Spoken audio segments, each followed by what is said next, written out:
Dive into the pulse of Bills football with Turf to Tape, where veteran sideline reporter Sal Capaccio and film room guru Erik Turner deliver a one-of-a-kind podcast experience, combining Sal's unparalleled access to players and coaches with Erik's razor-sharp film breakdowns. The show bridges the gap between casual fans and hardcore enthusiasts. This is Turf to Tape. This is Turf to Tape, presented by Thin Man Brewery. I'm your host, Erik Turner, as always, joined by my man, Sal Capaccio from WGR. Sal, how you doing, buddy? Doing pretty good. Trying to deal with the Patriots fans in my mentions and going viral in Boston today on WEEI because they got a clip of me on WGR calling Mike Vrabel a baby for how he handled it. I've seen you had your hands full, and yeah, normally you kind of avoid it, but the time of year where it's the back and forth of Patriots fans and media has been it's been fun to watch, but of course it's a divisional rival. We expect these sort of things, right? Yeah, I like Mike Vrabel. I really do. I have a lot of respect for him, but man, I just think he missed the mark. You can't go on local radio the next day and say, oh, they normally have, 2 holding calls a game, but they didn't get any against us, which he was wrong. They had a holding that negated it. But so I go on WGR, I'm doing my extra point show. We play the clip, and radio's entertainment, right? Radio's entertainment. Yeah, we do. So we play the clip and we come back and I go, man, what a baby. Like, he just lost by 21 points. So they play that clip on WEEI this morning in Boston. And now I got everybody coming after me. And they're going after McDermott because of it. And they said McDermott blamed the officiating for the AFC Championship loss. I'm like, I don't think that happened. But here's the thing, Erik. I don't have the energy to keep it up. I'm like, whatever, dude. I mean, I just think that you can't go on local radio the day after your team blows a 21-point lead and say, I can't believe there weren't more holding calls on the other team. It's not like, hey, we disagreed with this call or that call. It's like, where are the holding calls? Yeah, and especially for Vrabel, he doesn't usually come across that way. He's usually that strong-minded coach and really just kind of, brushes it off. Hey, the other team played better. He's been primarily that kind of coach, but for him to say that and to be completely wrong, let's be honest here, because like you said, the Bills did have a touchdown call back because of it and in a critical moment. But it was a little strange to hear him talk about it that way instead of just, hey, tip of the cap to the Bills, because the Bills, they came back and it was a fun game, a 35-31 win against the Patriots. From the top down, zooming out, what stands out the most about how the Bills handled that adversity and that comeback, something we've seen several times this year? I'm going to go back to something I said after they did the same thing against the Steelers, because this has been kind of a theme the last few weeks. Steelers, they were down 1 score, they get the touchdown, but I think they understood that they just needed to calm down a little bit. Mm-hmm. And I think in that game, not so much the Bengals game. The Bengals game was a few things were going wrong. They had to make adjustments. That's true. But Steelers game and this game were very similar to me because you're on the road.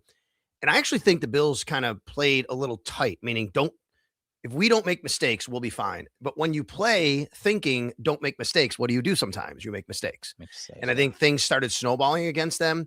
I think they just realized, Erik, okay, like, as long as we just kind of play football, and you know what you need in a situation like that? You need a play or two to get you there. You know what happened? It was the kickoff. It was the kickoff return. No doubt. The kickoff return happens from Ray Davis. Now, a little bit towards the end of the second half, they get the touchdown that helped. End of the first half, they get the touchdown that helped.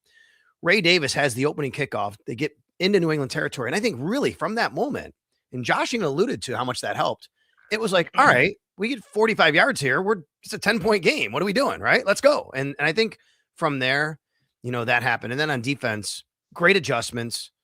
And the Bills are forced to make adjustments because they're playing underhanded, I think, personnel-wise in the defense. So other teams kind of come into a game and know that they can take advantage of some of the things the Bills are deficient in. And then it's up to the Bills to figure out how to combat that. I give Sean McDermott, Bobby Babich, the defensive coaching staff, a lot of credit for making those adjustments. I mean, Josh McDaniels had no answers for those adjustments. I love that you mentioned special teams. Let's kick off the show with that. Let's go with the special teams. You had a great tweet about, obviously Ray Davis and how he's really seized that opportunity as a kick returner, but also the punting unit and how good they were as far as field position goes. But talk about the special teams. Talk about Tabor, the special teams coach, and the job that he's done, because it's made such a difference this year when we're talking Ray Davis on returns and how they're doing some things in that regard. And it's just really jump-started the offense in many ways, like you just said, and especially in this game against the Patriots. Yeah, I think the special teams aspect of this game was not talked about enough because of what happened on offense and defense, but it really played a large role in the Bills' comeback and the Bills' ability to kind of get some things moving. And what I mean by that is a couple of different things. So Chris Tabor comes out initially with this new, kickoff return formation that includes Reggie Gilliam as a lead blocker, as a normal fullback. I asked Reggie about it after the game in the locker room. I said, what was that like? And he's like, well, it's just like basically an old kick return. There's no wedge, but you're the wedge guy and you have to go and be the lead blocker. I thought that was brilliant. It was really cool. So cool. See some new wrinkle like that. Everybody, we're what, 15 weeks in, and teams are still kind of tinkering with the kickoff stuff that we've seen now for a couple of years, and especially now with the 35-yard line and what you want to do. So I really like that. And then they put Alec Anderson back there, which was they did. Right? So Alec Anderson becomes a lead blocker, and you're allowed 2 kick returners, and almost every team puts 2 kick returners. The Bills put 1. They put 1, and that was Ray Davis. And Ray Davis was special. So you go with the wrinkle. That's number 1.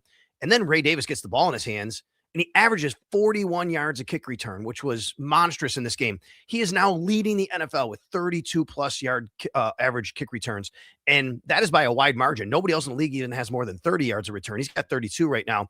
So obviously he played a really big factor in that. And then on top of that, I mean, the Patriots have arguably, I would say, maybe the best punt return man in the game, and Marcus Jones. Dangerous. They did a great job to corral him, keep it away from him. He had 2 total returns for 5 yards. One he actually muffed on a line drive. I don't think it was a great punt. That started them at the 50. But otherwise, the punts by Wisnowski, the Patriots started at their own 17, their own 12, and their own 6. I mean, the Bills just totally won the field position battle in this game. Totally opposite of last game, by the way, where 5, the Patriots won the special teams, the field position battle in large part because of having really buttoned up special teams. And then you had Matt Prater, who unfortunately is injured now, but he goes 5 for 5, all extra points, but those are important. And it's especially important to make your extra points when you're a game where the Patriots couldn't get a field goal at the end. They had to get a touchdown, right? So they have to start pressing because you're making your extra points. He goes 5 for 5. So I think all of that rolled up. You're talking about a really highly regarded special teams unit for the Patriots. And I thought the Bills just dominated them in that unit. The kick returns have been so much fun to watch. I don't typically watch special teams film, but I've been watching so much more this year because of these returns and how they're setting up so different.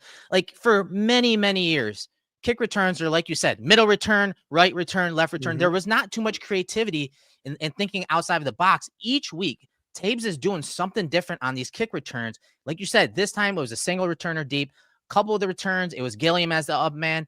The last return that really jump started that, the second half there for the Bills was with Alec Anderson. And I mean, Ray Davis in this game, 4 kick returns, 164 yards returns. That's a 41-yard average.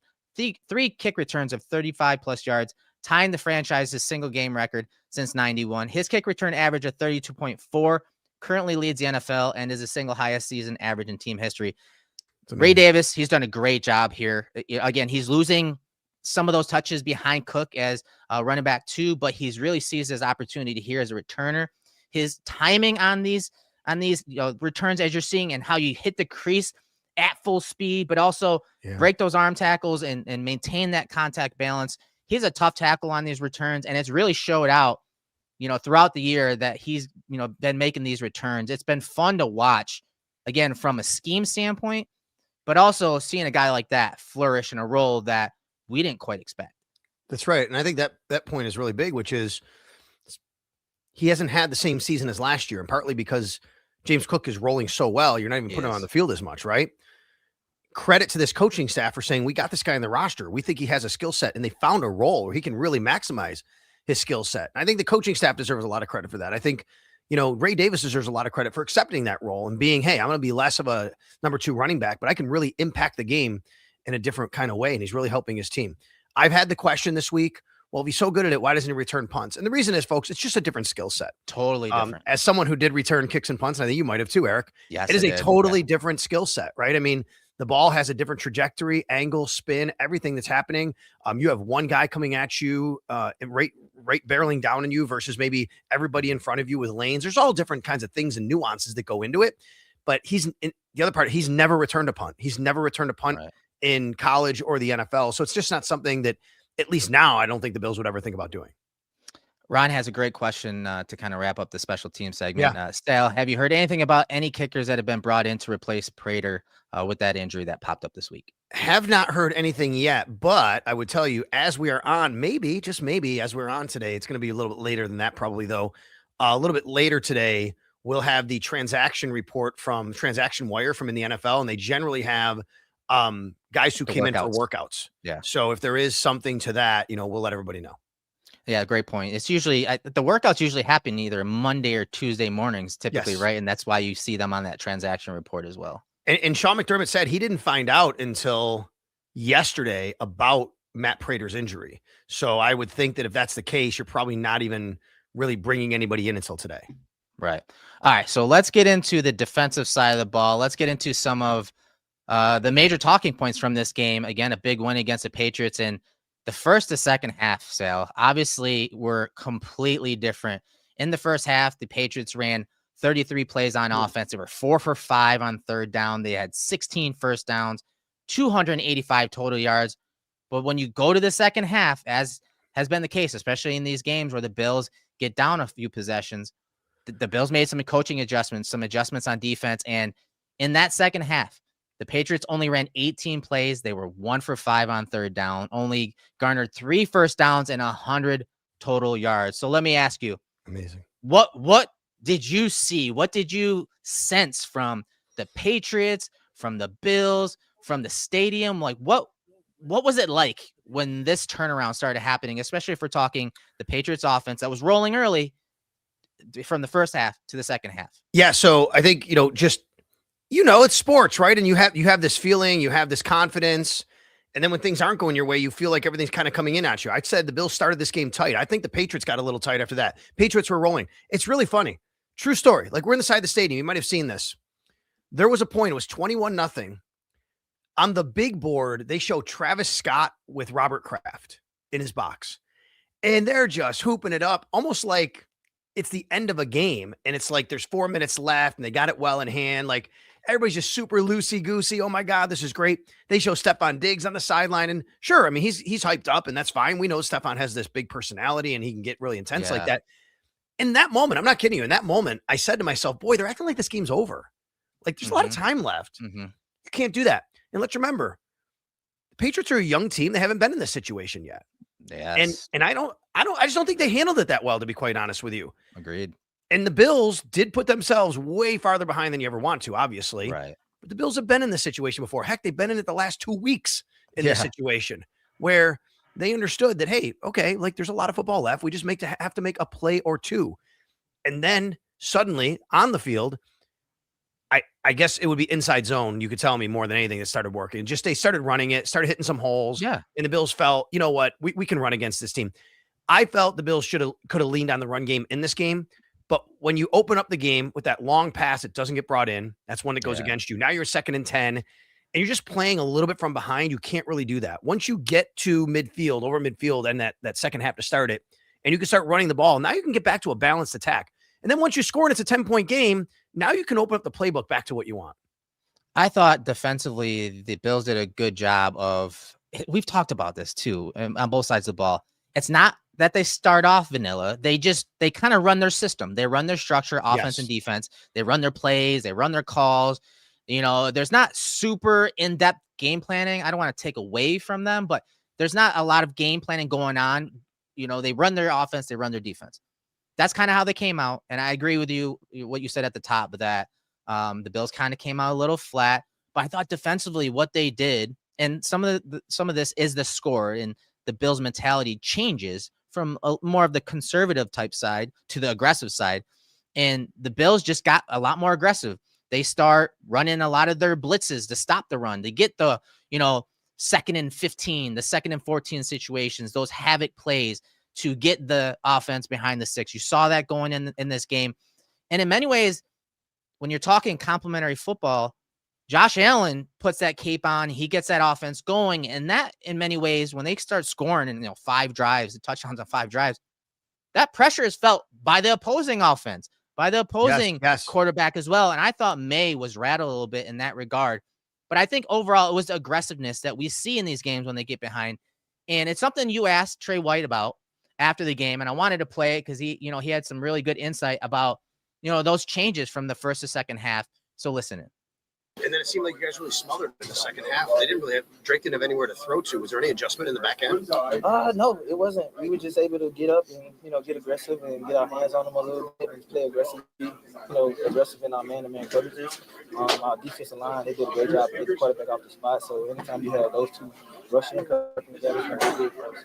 And then it seemed like I love what he talks about rushing coverage, obviously working together, being married together. They did a better job in the second half, but in a lot of this game, in the second half specifically, you saw those corners get their hands on those wide receivers and get aggressive with them. There's more press. If you look at the numbers, there was more press by the Bills in that second half.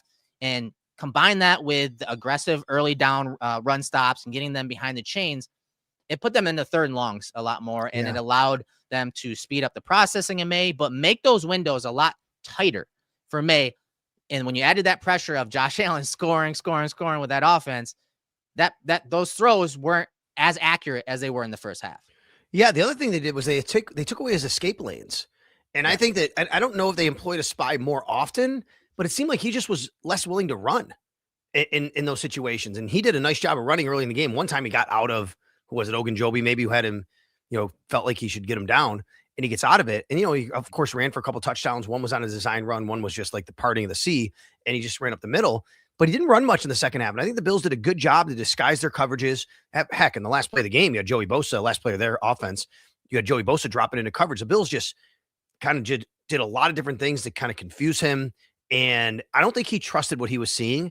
And then he couldn't run like he normally would earlier in the game. So, again, great job by the Bills to kind of figure that out. Now, one thing that keeps happening is, and brought up, why are the Bills starting so slow on defense, though, right? Why are they having these issues? And again, I'm going to go back to, I think what's happening is, to me, the Bills know they don't have teams going to a game with a really good. Trey White in that same interview said he gave credit to the Patriots having a really good first 15 script. 15, yes. Scripted plays, yep. And what that means is, folks, that they are scripting out their first 15 plays because of what the Bills do, what they can do, and this is going to work, and this is going to work, and they're going to go. And they can stay on schedule. And you saw that with some trick plays, right? Some little chicanery that they did and throwing it back. Like, they emptied out the kitchen sink.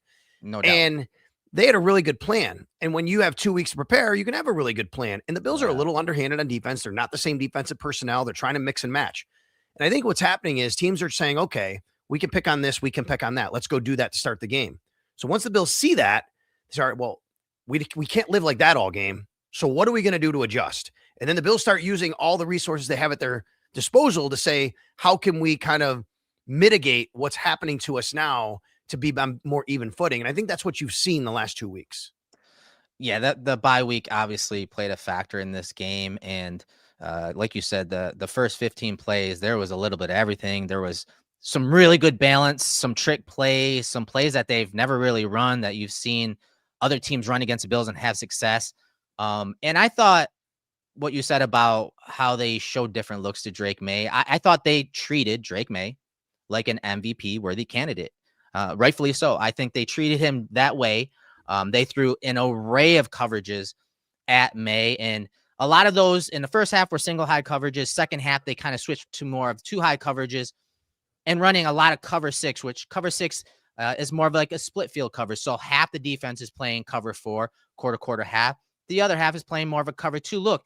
But there are variations and different ways to run those calls in those buckets. And the Bills showed every single one of them. And it really slowed down the processing of May when it came to trusting what his eyes were seeing. And he really started questioning himself and where he wasn't pulling the trigger in rhythm like he should be. And I think that when he's looking to one side for his first couple reads, he's like, okay, this is that coverage. It's taken away, right? Those first 2 reads are taken away. Let me go to the other side. Hold on. Why is it man coverage over here? It's zone over here. The split field coverages threw him off. And again, it made him a lot more disjointed, and those windows were tighter because everyone is late in the play, whether it's man or zone.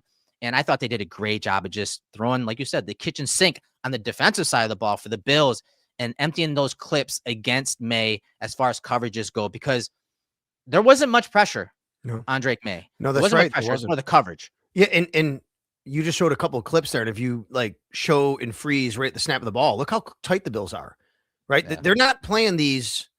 They're not. What was the common refrain over the last several years? Soft zone, soft zone. I mean, look at where they are on the line of scrimmage on these guys, right? Yeah. I thought the Bills have gotten more aggressive lately. I think the Bills have done a better job. Max Harrison can play like that. He can play man. He can play zone. I mean, you have a good young corner here, I think, in Max Harrison, who's really helped this team. And without Christian Benford, they were up against it a little bit. But they've trusted Tre'Davious White. I think Tre'Davious White has really played good football, especially since the bye. They're trusting him right now. He's in good spots. He's in good coverage. I mean, he got beat on Mac Hollins over the middle. Great catch by Mac Hollins. You're not always going to be always the super tightest, but even in that particular play, he was pretty close. And then later on had a really great coverage on Hollins down the field. He had the interception, obviously. Yeah. I think he's playing well, but I think the general overall point is you see how they're playing a little tighter. That's also aggressiveness. People associate aggressiveness with blitzing all the time. That doesn't have to be aggressive. Aggressive can be a little tighter coverage, forcing the issue a little bit earlier. No doubt about it. And that's what I meant, earlier about how they were getting their hands on these guys and usually early, and they were taking away some of those quick game elements that, the Bills gave up to, say, like a Stephon Diggs in that first matchup. And speaking of the Bills, I thought did a pretty good job when we're talking game plan against Diggs in the first half. They pretty much took him out of the game by showing, especially in those high leverage third down situations where they had in-out leverage on him. If he goes inside, there's a defender to take away that. If he breaks out, we have a guy trapping and a boundary corner trapping. I thought they did a great job of eliminating him early and saying, you know what, we're not going to let you get going. We're going to make Drake May look other places. And as the game went on, he almost just forgot about having Stephon Diggs in his lineup. Yeah. I mean, you go back, remember 10 for 146 against the Bills. The week before that, he went for over 100. Since that game, he's been pretty pedestrian, actually. I mean, he had a 7-catch, 69-yard performance against Tennessee, but really the last 3 weeks against the Bills, 3 for 26. The Giants, 3 for 26. Cincinnati Bengals, 2 for 20. He's an older player. He's coming off that ACL. He's an elite player. There's no doubt about it. I do think, though, that as you saw kind of towards the end of the Bills season, when the final season was in Buffalo, which was 2023, it just feels like he's not quite the same player he was, as fresh as he was early in the season. And that's hurting the Patriots offense a little bit. Now, he got away from Taron Johnson on a nice route over the middle on a third down, and he can still be really good like that. But I do think it's something the Patriots have to start thinking about with Stephon Diggs going forward this year, which is he's not quite the same explosive, fresh player they had earlier in the season. And they don't have the most world-beating wide receivers. They're good. They can they catch everything, right? It's like they have really good hands. They catch. Right. But that's something I think that hurt them in this game, not having the same Stephon Diggs they had in week 5. Right. And that's part of the reason why the Bills could just man up at times, whether it's man on one side, zone on the other, but they could man up with some of the Patriots receivers and tight ends because they could match up, pretty well. But speaking of a guy that just lit it up, and he is our tapped in player of the game presented by Thin Man Brewery, Matt Milano, 10 total tackles, 2 sacks, a forced fumble, 6 defensive stops. Give us your thoughts on Milano. He's been trending in the right direction when he's been on the field. This was a game that really showed how important he can be for this run. We're talking about from here on out into the playoffs. His play, his athleticism, those flashes are what the Bills need on that side of the ball going forward. Matt Milano is one of the higher IQ linebackers that you will find in the NFL, and certainly that is, played in Buffalo. And it's just, he's super smart. He understands angles. He understands, he diagnoses. You did such a great breakdown last year on him versus Dorian Williams, where like Dorian is an athlete and he gets there fast and he brings the heat, right? But Matt processes so quickly. Yeah. He understands everything he's seeing, such a high level processor, studier, all of that. And that's not a shot on Dorian Williams. Matt's just better than pretty much anybody at that, right? He, like most guys in the league at his position. He's so good at it. And the Bills really kind of used him in a role in this game. They don't use him in a lot, but he's good at, which is blitzing and understanding angles. Take a look at when he took Drake May down by one arm in the one blitz. He fought, Ramondre Stevenson, I think it was Stevenson, might have been Henderson. Yep. I mean, he did a good job of finding him, Matt Milano. Milano just completely buried him by getting his shoulder up to a certain spot where he's like, I got this angle on him and I'm going to be able to get around him. Like Matt understood leverage, he understood the angle. He's a good blitzer. The Bills don't love to use him like that because he's a sideline to sideline guy, and you want to be able to use him like that. But I thought the Bills did a great job of mixing him up into a spot where they don't normally use him, but he's good and he's effective at it. And Sean McDermott made a really interesting comment after the game about him, about how Matt's worked his tail off to get kind of back and healthy. And he was not saying vibing. he not that he hasn't been healthy, but I think Matt is as fresh as he's been right now. I love that he's available. Obviously, that is the first thing, like you said. If he's available, he helps this defense. He opens up the playbook. I talked about the cover 6 looks. What the Bills do a lot of these times on the cover 2 side is, again, they mix in zone and man. Sometimes on the backside, it's a corner, a boundary corner, and Matt Milano in man coverage versus a tight end and a running back. And that opens up what they can do, because you can now take away 2 of those receivers, and now you can play zone and match coverage with guys that you don't want to see in man coverage week in and week out, play in and play out. And so that opens up the defense. I thought him and Shaq came down and squeezed the running backs and tight ends in man coverage a bunch to take away those underneath checkdowns from May. And just his play over the top of runs when they're going sideline to sideline. He is so good at avoiding these blocks, getting under the blocks, shaving angles to go make the tackle on a running backs. I thought it showed up in this game. And like you said, something that he's always been good at is rushing the passer. And so, instead of letting the running back just flare out, if you put him up near the line of scrimmage, like you saw him in this game, that running back all of a sudden has to stay in, and you now have a matchup of Milano versus a running back, and Milano can attack, whether it's physically or athletically. And you saw how much it showed out in this game and made such a difference in those high leverage situations. Yeah, no doubt about it. I'm curious to see like what they do this week against a young quarterback and Shadur Sanders, how they mix things up.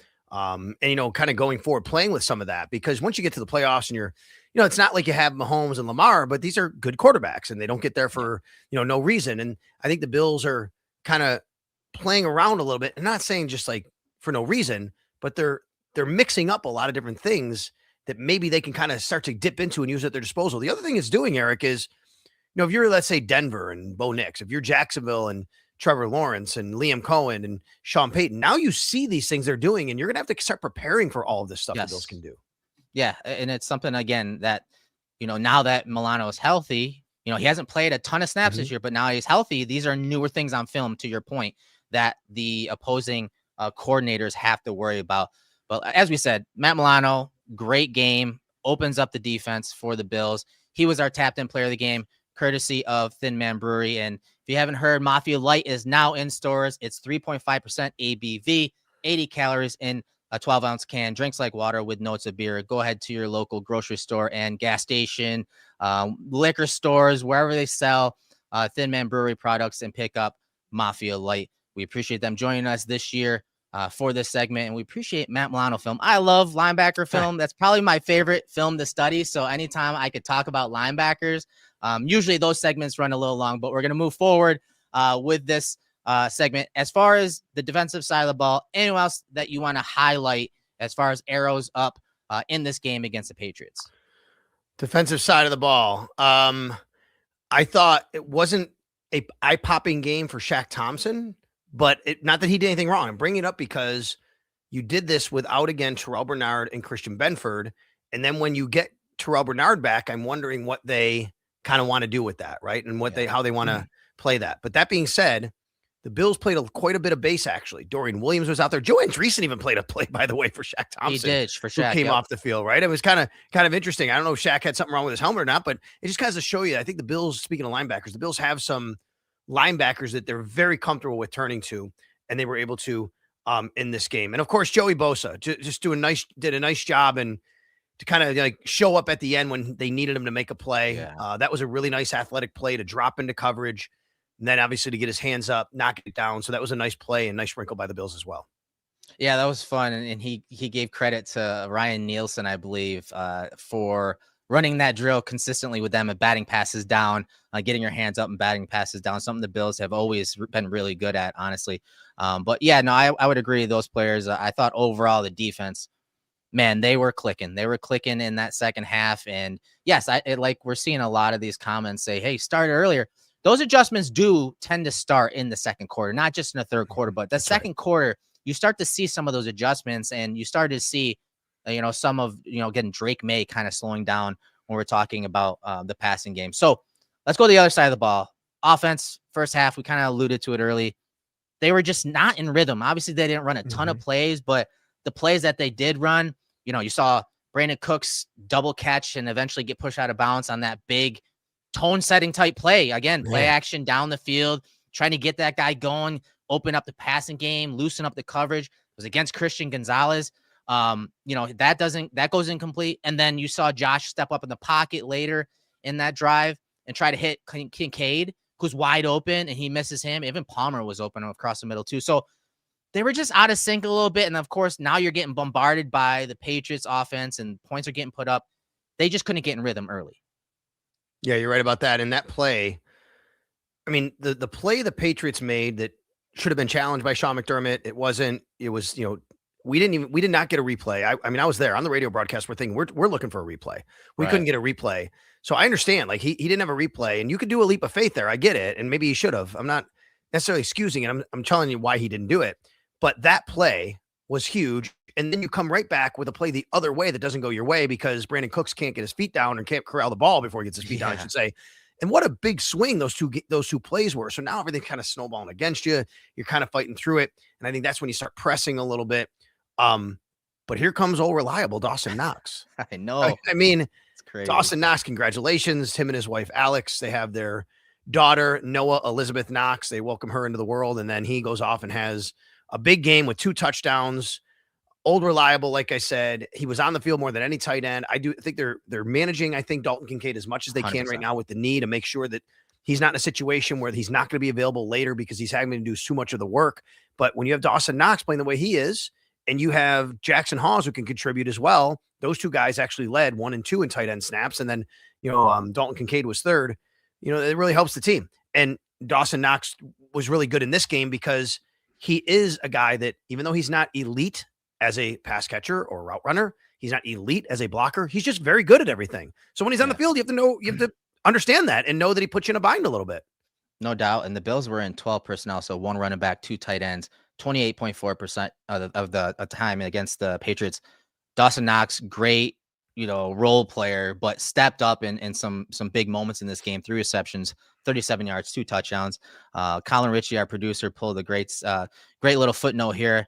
Knox now has the most receiving touchdowns by a tight end in franchise history, surpassing Pete Metzelaars, which I know a lot of Bills fans know that name and, the reverence that he brings for the tight end position of the Bills. I thought Knox was good in the run game as a blocker.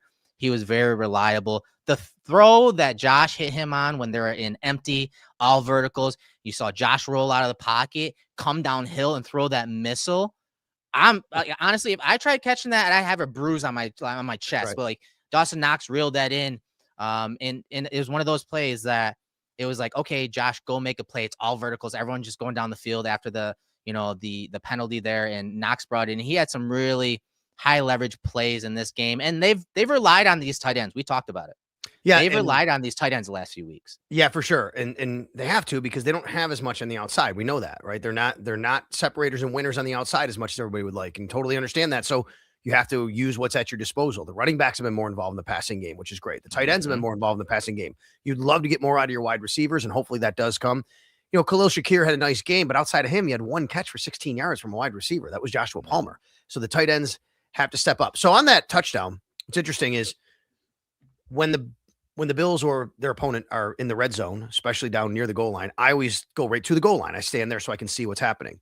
On that particular drive, I actually went into the end zone and I knelt down with the play was coming at me. I wanted to see the play unfold in front of me if I was a safety. That's dangerous. Yeah, it is, right? It is. So if you go watch the back angle of that, you see me kneeling in the end zone right where Dawson Knox catches it, basically. So Josh throws the ball, and I'm like, oh, like it's just to the right of me. It's coming at me, though. And when he throws the ball, I did not see Dawson Knox. And out of nowhere, there's Dawson. And I'm telling you, from my angle, it was even more impressive than what it looked like on TV. Cow. I just couldn't believe it. And in the locker room after the game, Dawson said, well, Josh threw a bullet, put it on my chest, and I better hold on to it in that instance, right? And he did. And that was what an impressive throw. And that came after Josh had run for the touchdown. It got called back on the hold. Mike Vrabel, if you're taking notes, it got called back on a hold by Osiris Torrance. Yeah. I really thought the Bills were just going to settle for a field goal there, Eric. They were down 3. Mhm. Okay, there would have been nothing wrong with saying, let's just get a few yards. We'll settle for a field goal. Don't take anything to chance. We got down here. That wasn't the mentality. The mentality was we can score, and they did.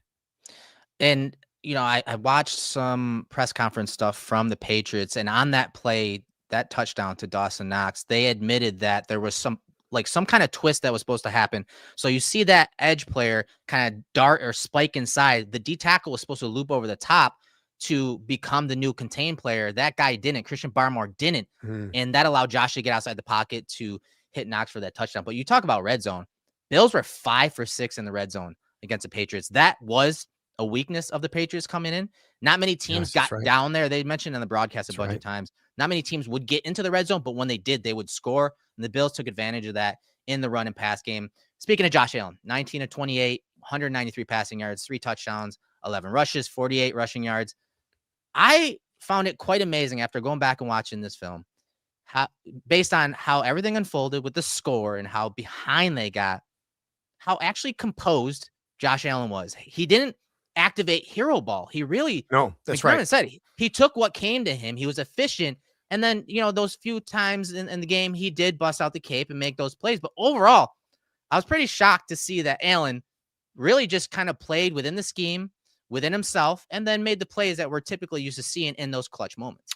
I'm glad you brought that up. The touchdown drive, I'm trying to remember, had to be the third quarter. So I guess it would have been the one that made it 14. Maybe it was 21, though. The one that made it 21. He threw 2 balls away that he made decisions to say, I'm throwing these balls away. One was, remember, he was running to the sideline. It was going to be a sack, and he just kind of shuffled past it. Yeah. And there was another one later where he just kind of threw it out of bounds. Like, those are exactly the kind of plays you're talking about. He lived to fight another day. He didn't try to play hero ball in those situations. And I agree with you, Eric. I think that was a big component of the comeback, which was, we don't have to get it all in one play. Live to fight another day. Let's just keep playing the way we are, and we can stay on schedule here. And those plays mattered by Josh making those decisions. His decision-making was the Superman part of his play in this game. It was so much fun to watch. Now, it was more of like, okay, matriculation. And let's be honest here. For all this talk about Josh having no one and no weapons, I think it's overstated at this point. It's gone a little too far. Let's give some props to James Cook and the Bills' offensive line, because it was the balance that they needed to keep these drives going and to sometimes pick up some chunk yards. James Cook finished with 107 yards on 22 carries, a couple touchdowns on the ground, long of 12. Obviously had a receiving touchdown as well. He's been great for the Bills offense at keeping them on schedule, but also getting those explosive plays, adding that explosive element to the Bills offense that they need at times when they kind of go stale offensively. So talk about James Cook and the Bills run game, which includes Josh Allen in this one, as I talked about. Yeah. And I think the stats speak for themselves. I put it out today. I don't know if people realize James Cook right now is second in the NFL in total rushing yards, and he's only 28 yards behind Jonathan Taylor with one less carry, by the way. They both have Jonathan Taylor, 272 carries, James Cook, 271. Taylor has 1,443 yards, Cook 1,415, and they're by far and away the next closest person doesn't even have 1,200. That's Devon Achane. By the way, shout out Devon Achane. Is 5.8 yards a carry, which leads the league, which is really good.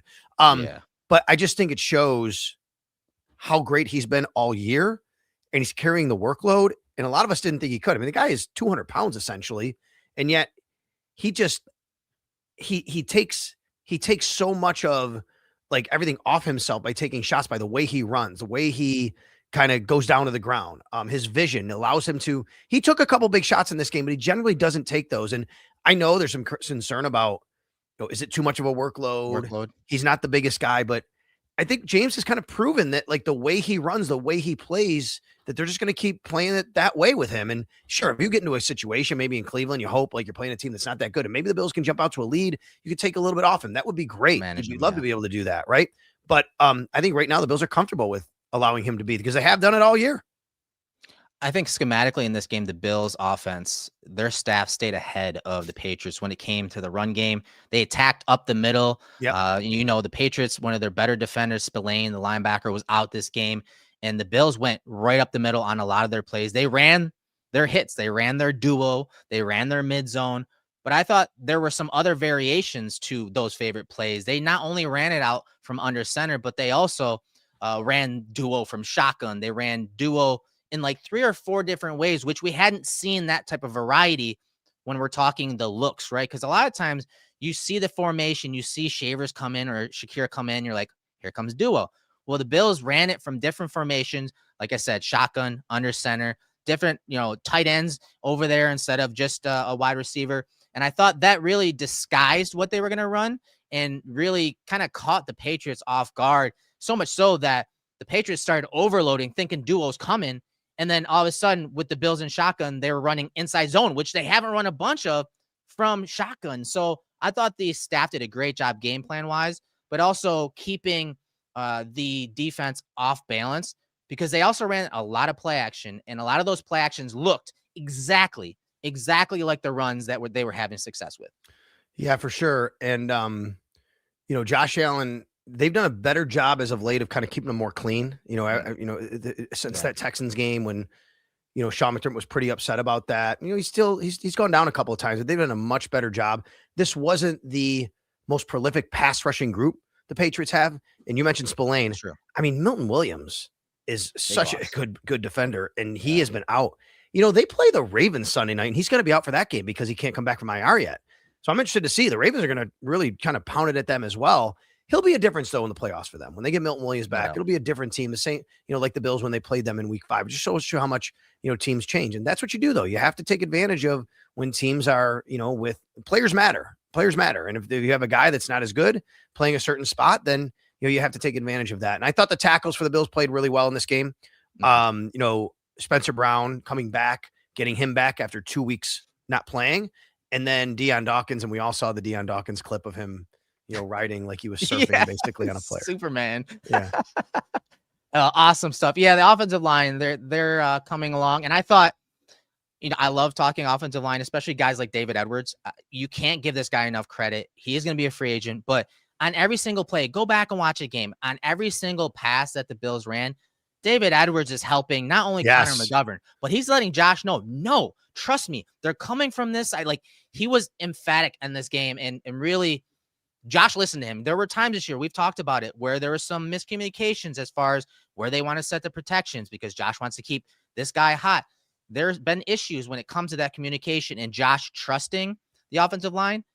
He trusted David Edwards in this game. And I think it's a huge stepping stone when we're talking the long run and getting the protections right, because there have been issues at times, but I think they're starting to stabilize. And I think that's because Josh is trusting not just his offensive line, but the guard, David Edwards. It's so funny you say that. Yeah. If you can watch the TV broadcast, you see David Edwards going crazy, pointing at himself, pointing at a guy, it's really funny.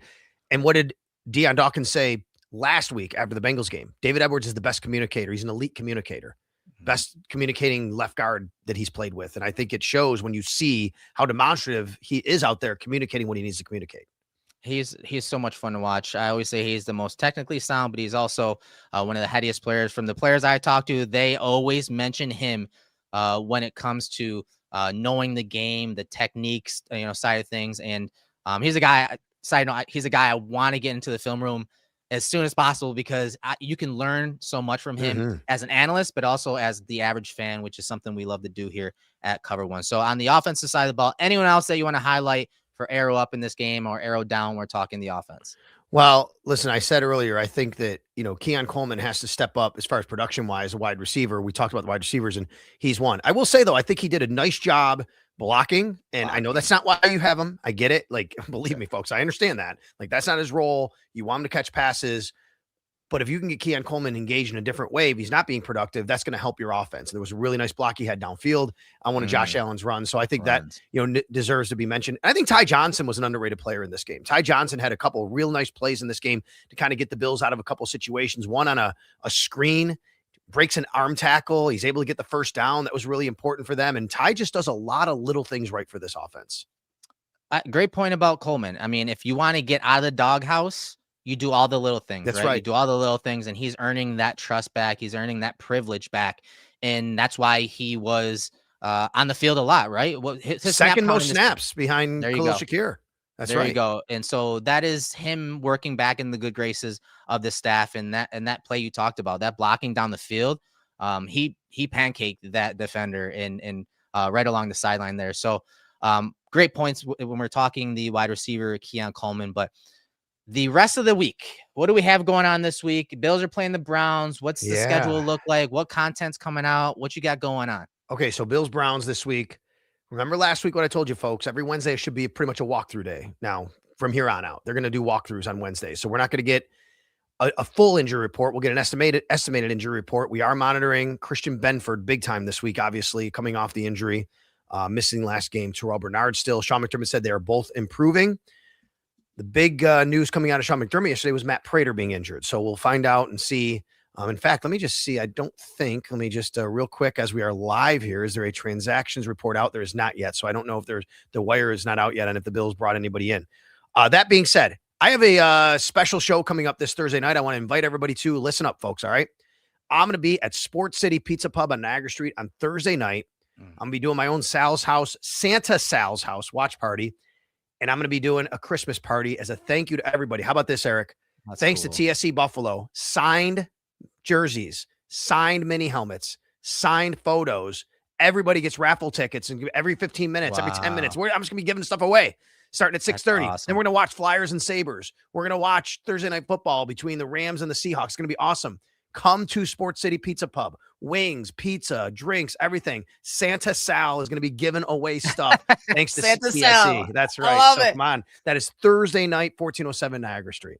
Oh, that sounds like so much fun. I wish I could make it. It's TSC. They're a great company. Yes. They take care of the fans. They take care of everyone that they partner with. They're a great company. That's going to be an awesome event. You guys make sure to get out there and support Sal and TSC. We appreciate everyone joining us live here on YouTube. Leave us a comment, smash that like button. Also, we're obviously in audio podcast form as well. And make sure to listen to us on your way to work, on your way home from work, wherever you listen to your podcasts. And again, the holidays are coming. We appreciate all the support from you guys. We couldn't do this without any of you, week in and week out. And, we're just talking football here. We love talking football. We like teaching football. It's a reason why Sal and I really wanted to do this show to kind of slow the game down for the average fan. So we hope that we're doing that for you week in and week out. And we hope that you enjoyed this recap of the Bills-Patriots game, a big comeback win for the Bills against the Patriots. But on behalf of Turf to Tape and Thin Man Brewery, I am your host, Erik Turner. That's Sal Capaccio. We'll see you next week.